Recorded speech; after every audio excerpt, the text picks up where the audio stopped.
Click, click, boom, as Mike would say. Guys, what's going on? It's Nick. Nothing But Niners Crew is back bringing you some heated debates today.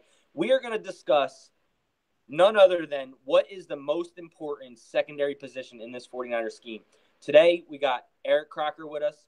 We got Scott from over there and overseas, staying up all late as always. But, guys, today we're going to discuss a little bit about what's the most important secondary position in this 49er scheme. I'm really interested in hearing this debate. I haven't heard it yet. I haven't heard each other's opinions yet. So I'm going to mediate basically today, and I want to hear you guys go at it on what is the most important secondary position in this 49er scheme that we have this year. So we're going to go with Scott first. Scott, tell everybody who you are, where you can be found, all that fun stuff, and then we'll get this debate started. Right, hi guys, I'm Scott Geelan. I can be found at Scott at Twitter, which is @_SC0TT_. And you can also find me on Nothing But Niners. And I'm basically going to argue that the most important position in this defensive scheme for the San Francisco 49ers is strong safety. And when I was thinking about this, the default answer that you're going to hear a lot is free safety position. And I was wondering why that was. And I think that's because scheme's kind of a wider ideology. You adapt to the specific players that you have. And the first team to run the scheme were the Seattle Seahawks, for whom Earl Thomas was their best defensive back. And they used Earl Thomas's abilities to be able to cover deficiencies of other guys and to be able to allow other players in that secondary to flourish. If you hadn't seen the Seattle Seahawks and the first team to play the scheme in the NFL were the Jacksonville Jaguars, you'd probably say cornerback is the most important position in their scheme. Having AJ Bouye and Jalen Ramsey on either side allows them to play a lot more man coverage. It also allows them to have two safeties who aren't on the level that Thomas and Chancellor were in Tashawn Gibson and Barry Church. And it means that they have different players doing slightly different things, and they rely on their cornerbacks primarily to set what their defense as a whole is doing. What if you assessed it for the 49ers? And as I've said before, I think it's the strong safety position. And why is that? It's because Tart is our best defensive back. He allows you to do a lot in the scheme. He allows you to cover deficiencies elsewhere because he's a versatile strong safety, can play a variety of different roles. When he plays the seam flat, he can bracket receivers. His ability to drop deep in his drops and cover throwing lanes means that he can bracket wide receivers onto one side of the field, which in turn allows the free safety to bracket receivers on the other side of the field, which turns that cover 3 into a little bit more of a cover 4 style scheme where the cornerbacks have got a bit more inside help than they would normally have. It also allows the free safety to be able to be less worried about seam routes to Tart's side of the field, which again allows them just to kind of cheat over to the other side of the field and help the other cornerback. I think that in base coverage, Tart fundamentally allows you to be better against the pass than you would be with any other safety that we have, and indeed most of the safeties in the NFL. Because when he's on that weak side position that the strong safety normally adopts, he actually helps to bracket the other position's ex-ISO receiver, their best receiver, and break and cover kind of in-breaking routes. He also allows you to be better in run defense when you're in nickel, because he's a very high caliber run defender. He's a good run blitzer. He eludes blocks well. He is a good ball carrier, and he's a good tackler of the ball carrier, and he regularly meets the ball carrier in the backfield. He allows you to play more sub-package, which again helps you in passing defense. He's a guy who basically takes out opposition tight ends, which is a massive mismatch for the other team, but he removes them. And he also has the ability to play deep, which means you can kind of diagnose coverage a little bit more. The quarterback might see a too high look, and then suddenly the seam flat player, instead of being Tart, is actually Adrian Colbert, which means he suddenly has to readjust. That quick slant he was thinking of throwing to the left doesn't work because the linebacker just shifts across straight into it and flattens the receiver coming across, because it's not the safety dropping down, it's the linebacker pulling across. You can play two high safety coverages with him, and it basically forces the quarterback to think just a split second longer after the snap, which can be the difference between getting home and a complete pass. He creates pressures and sacks, but he also mitigates the 49ers' lack of a pass rush. And obviously, he can be a blitzer as well. We saw him elude Frank Gore the week after everyone hyped his pass rushing abilities to get the sack on Jacoby Brissett. So that's why I think for the 49ers, that the strong safety position, when played by Jaquiski Tartt, is the most valuable position in our secondary. Woo-wee! Woo-wee! Look at Scott bringing some heat. Scott bringing some heat about the strong safety position and his love for Jaquiski Tartt. playing that position, thinking that this is the most important position when he fills that. Croc, man, he gave out a lot of details there, man, and on why he thinks that the strong safety position is the most important position on this scheme. I don't know, man. I'm kind of interested to hear what you got to say, man. You gonna throw some shots back, or what's up? All right. Yeah, I'm Eric Crocker. You guys can find me on Twitter at Eric_Crocker. On Instagram at CrocTime_U. And basically, I'm going to debate that the cornerback is the most important position in this defense, and I will explain why. Like he said, the strong safety definitely has has to be more versatile, and it definitely has, a big part of his defense. The free safety has a big part of his defense, having to be rangy and things like that. Maybe have to cover more field. But the reason why I'm going to say cornerbacks is because if you have two good cornerbacks, now your safety doesn't have to do as much. Now your strong safety doesn't have to cover as much in the seams. The cornerback has a big responsibility. They're basically playing on an island. That means, any bad step one way or the other, and that could be 6 points. Nobody else in the defense has that type of responsibility. Nobody else. Pass rush isn't getting there. The cornerbacks are the ones that have to cover longer. All right. So they definitely have the toughest task. Also, they have to cover, not just, seams and flats like a strong safety or, middle third, some deep stuff by the free safety. The cornerbacks have to cover from the line of scrimmage all the way to the end zone. If they don't do that, you can be in a lot of trouble. So having two good, sound cornerbacks on the outside allow you to do so much more. They free you up to do more things. They free you up to do more blitzes. They have to cover, from a 5-yard slant to a 10-yard out to a 30-yard post to a 60-yard go route down the field. They have the most responsibility out of anyone.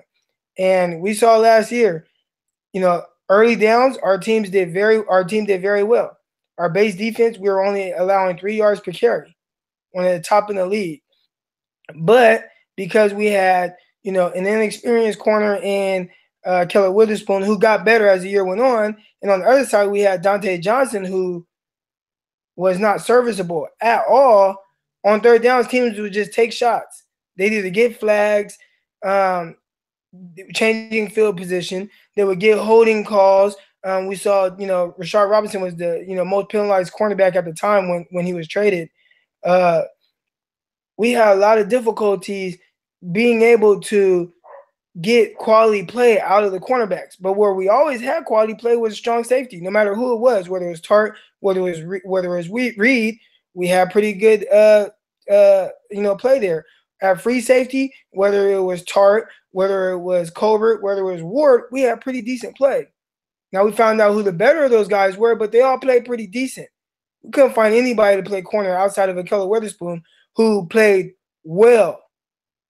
So, if you can find somebody, or have two guys on the outside that can be more of shut down, and even if they're not shut down, they're not hurting you, like a Dante Johnson, you'll put your defense in a much better position all the way around. And a lot of those drives that continue, now they're stalling. Now we're forcing more punts because Dante Johnson isn't giving up a 15-yard comeback. Now we're forcing punts because, Rashard Robinson isn't getting called for holding down the field. So, just with me, as far as responsibility and the most, who was the biggest liability on the field, it has to be cornerback, and you want that to be your strength. All right, man. Whew. I don't know which way I got to turn on this because both of them are great insights on why each position is more important on another. So when you guys watch this video, we'll put out a poll. We'll release this video today. We'll put out a poll also asking you what is the most important position in this scheme considering you. So meaning is it going to be the cornerback position or is it going to be the strong safety position? So I want to hear what everybody has to say on this because both aspects of that were really, really good, as in what your guys' opinion are, as in what's the most important position on this team. So breaking news, though, real quick, just to put this out there, Josh McDaniels turned down the head coach position.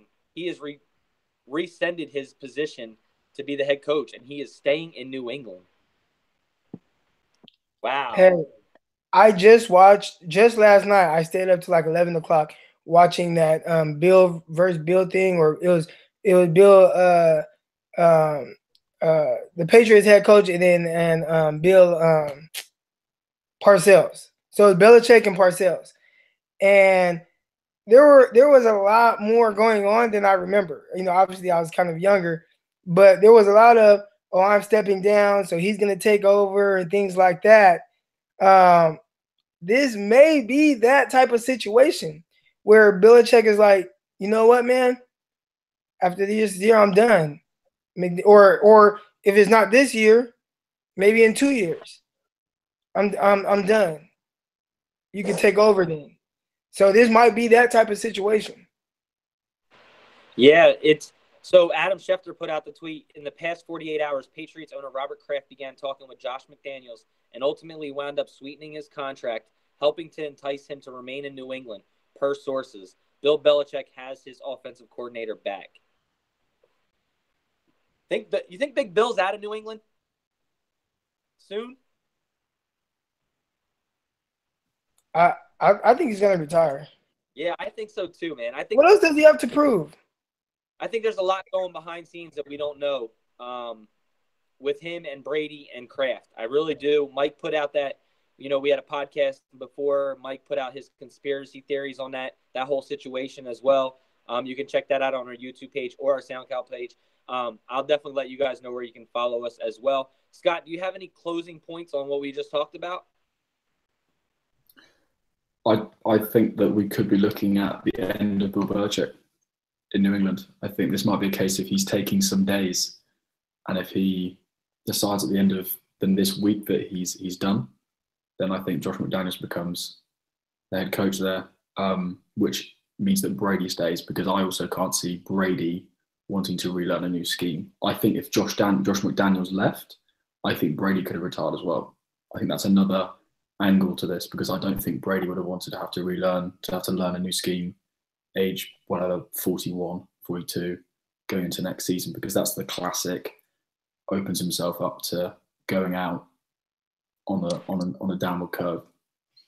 Yeah, and to end this, what I love most about this whole thing is there's turmoil in Arizona, there's turmoil in New England, and the 49ers have a quarterback who, whether we franchise tag or we sign long term, and this is just how well we are going to be coming upward. And I'm not saying that people are afraid of the 49ers or anything like that, but we are definitely going uphill compared to going downhill, and we're definitely going to be something to reckon with for years to come. So makes me excited that all these other teams are falling apart and new teams are gaining momentum and becoming better football teams. So, but yeah, so Croc, you got anything else before we close this one out? Nah, that's it, man. Scott, you good? All right, guys, make sure you guys give them a follow on Twitter as well as their Instagram accounts, at Eric_Crocker, and at Scott SC0TT. All right. No underscore in there, right? Okay, no underscore. Yeah. Underscore SC0TT _. Okay, there you go. At _SC0TT _.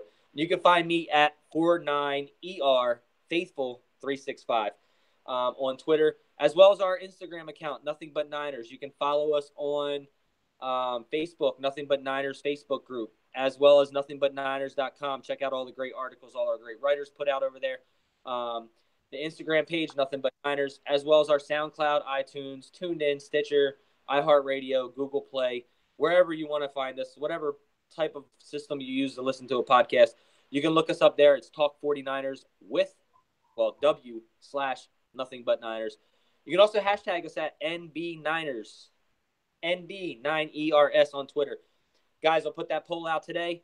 Hopefully you enjoyed this debate today between Eric and Scott. I'm not quite sure who won. I'm going to put that tweet out also to see who you think is the most important position in this 49er scheme in the secondary. So with all that being said, guys, above all else, stay faithful. We out.